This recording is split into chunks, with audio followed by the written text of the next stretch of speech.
ನಮಸ್ಕಾರ. ವಿಚಾರ ವಿನಿಮಯಕ್ಕೆ ಸ್ವಾಗತ. ನಾವು ಆಳ್ವಾರ್ಗಳ ಜೀವನ ಚರಿತ್ರೆಯನ್ನು ನೋಡ್ತಾ ಬರ್ತಾ ಇದ್ದೀವಿ. ಇಲ್ಲಿವರೆಗೂ ನಾವು 12 ಆಳ್ವಾರ್ಗಳಲ್ಲಿ 4 ಆಳ್ವಾರ್ಗಳ ಬಗ್ಗೆ ತಿಳ್ಕೊಂಡಿದ್ದೀವಿ. ಶ್ರೀ ಪೊಯ್ಹೆ ಆಳ್ವಾರ್, ಶ್ರೀ ಭೂದತ್ತ ಆಳ್ವಾರ್, ಶ್ರೀ ಪೇಯಾಳ್ವಾರ್ ಹಾಗೂ ಶ್ರೀ ತಿರುಮಲಸೆ ಆಳ್ವಾರ್ ಅವರ ಬಗ್ಗೆ ಕೆಲವೊಂದು ವಿಷಯಗಳನ್ನು ತಿಳ್ಕೊಂಡ್ವಿ. ಇವತ್ತಿನ ಈ ವಿಡಿಯೋದಲ್ಲಿ ನಾವು ನಮ್ಮ ಆಳ್ವಾರ್ ಅವರ ಬಗ್ಗೆ ಕೆಲವೊಂದು ವಿಷಯಗಳನ್ನು ತಿಳ್ಕೊಳ್ಳೋಣ.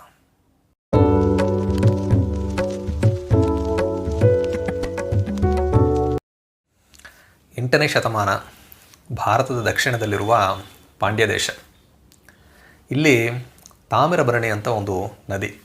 ಈ ನದಿಯ ತೀರದಲ್ಲಿರುವ ಊರು ತಿರುಕ್ಕುರುಹೂರು ಅಂತ, ಅಥವಾ ಆಳ್ವಾರ್ ತಿರುನಗರಿ ಅಂತಲೂ ಅದಕ್ಕೊಂದು ಹೆಸರಿದೆ.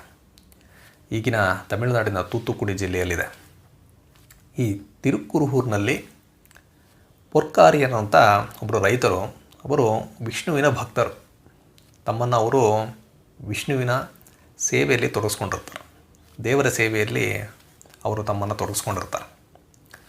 ಈ ಪೊರ್ಕಾರಿಯರ್ಗೆ ಕಾರಿಯರ್ ಎನ್ನುವ ಒಬ್ಬ ಮಗ ಇರ್ತಾನೆ. ಅವನು ಸಹ ತಂದೆಯ ರೀತಿಯಲ್ಲಿಯೇ ವಿಷ್ಣುವಿನಲ್ಲಿ ಅಪಾರವಾದ ಭಕ್ತಿಯನ್ನು ಇಟ್ಕೊಂಡಿರ್ತಾನೆ. ಈ ಕಾರಿಯರ್ನ ಮಡದಿಯ ಹೆಸರು ಉಡೆಯನಂಗಯ್ಯಾರ್ ಅಂತ. ಅವರು ತಿರುವಣ್ ಪರಿಚಾರಕಂ ಅನ್ನೋ ಒಂದು ಊರಿನವರು, ಈಗಿನ ಕೇರಳ ಅಂತ ಹೇಳ್ಬೋದು. ಈ ದಂಪತಿಗಳು ಕಾರಿಯರ್ ಹಾಗೂ ಉಡೆಯನಂಗಯ್ಯಾರ್, ಇವರಿಗೆ ಮದುವೆಯಾಗಿ ಹಲವು ವರ್ಷಗಳಾದರೂ ಮಕ್ಕಳು ಇರೋದಿಲ್ಲ. ಈ ಕೊರಗು ಅವ್ರಿಗಿರುತ್ತೆ. ಈ ದಂಪತಿಗಳು ಏನು ಮಾಡ್ತಾರಂದರೆ, ಮಗುವಿಗೋಸ್ಕರ ದೇವರಲ್ಲಿ ಬೇಡ್ಕೊಳ್ಳೋಣ ಅಂತ ಒಂದು ತೀರ್ಥಯಾತ್ರೆ ಮಾಡೋದಕ್ಕೆ ನಿರ್ಧಾರ ಮಾಡ್ತಾರೆ. ವಿಷ್ಣುವಿನ ಹಲವಾರು ದಿವ್ಯ ದೇಶಗಳಿಗೆಲ್ಲ ಇವರು ತೀರ್ಥಯಾತ್ರೆ ಮಾಡ್ತಾರೆ. ಅಲ್ಲಿ ಹೋಗಿ ಆ ದಿವ್ಯ ದೇಶದಲ್ಲಿರುವಂತಹ ದೇವಾಲಯದ ದೇವರಿಗೆ ಪೂಜೆ ಮಾಡಿ ಆ ದೇವರಲ್ಲಿ ಅವರು ಬೇಡ್ಕೊಳ್ತಾರೆ ಮಗುಗೋಸ್ಕರ. ಹೀಗೆ ಅವರು ತೀರ್ಥಯಾತ್ರೆ ಮಾಡ್ತಾ ತಿರುಕ್ಕುರುಂಗುಡಿ ಎನ್ನುವ ಒಂದು ದಿವ್ಯ ದೇಶಕ್ಕೆ ಬರ್ತಾರೆ.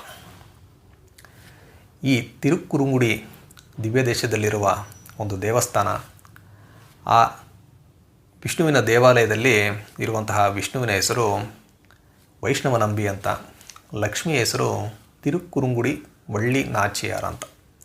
ಈ ದೇವಾಲಯಕ್ಕೆ ಅವರು ಬರ್ತಾರೆ. ಬಂದು ಅಲ್ಲಿ ಪೂಜೆ ಮಾಡಿ ಆ ದೇವರ ಹತ್ರ ಅವರು ಪ್ರಾರ್ಥನೆ ಮಾಡ್ಕೊಳ್ತಾರೆ.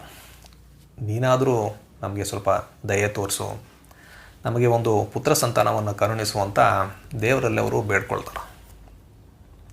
ಆ ರಾತ್ರಿ ಇವರು ಮಲಗಿರಬೇಕಾದ್ರೆ ವಿಷ್ಣು ಇವರ ಕನಸಿನಲ್ಲಿ ಕಾಣಿಸ್ಕೊಂಡು, ನೀವು ನನ್ನ ಭಕ್ತರು, ನನ್ನನ್ನೇ ನಂಬ್ಕೊಂಡು ಬಂದಿದ್ದೀರಾ, ಏನು ಯೋಚನೆ ಮಾಡಬೇಡಿ, ನೀವು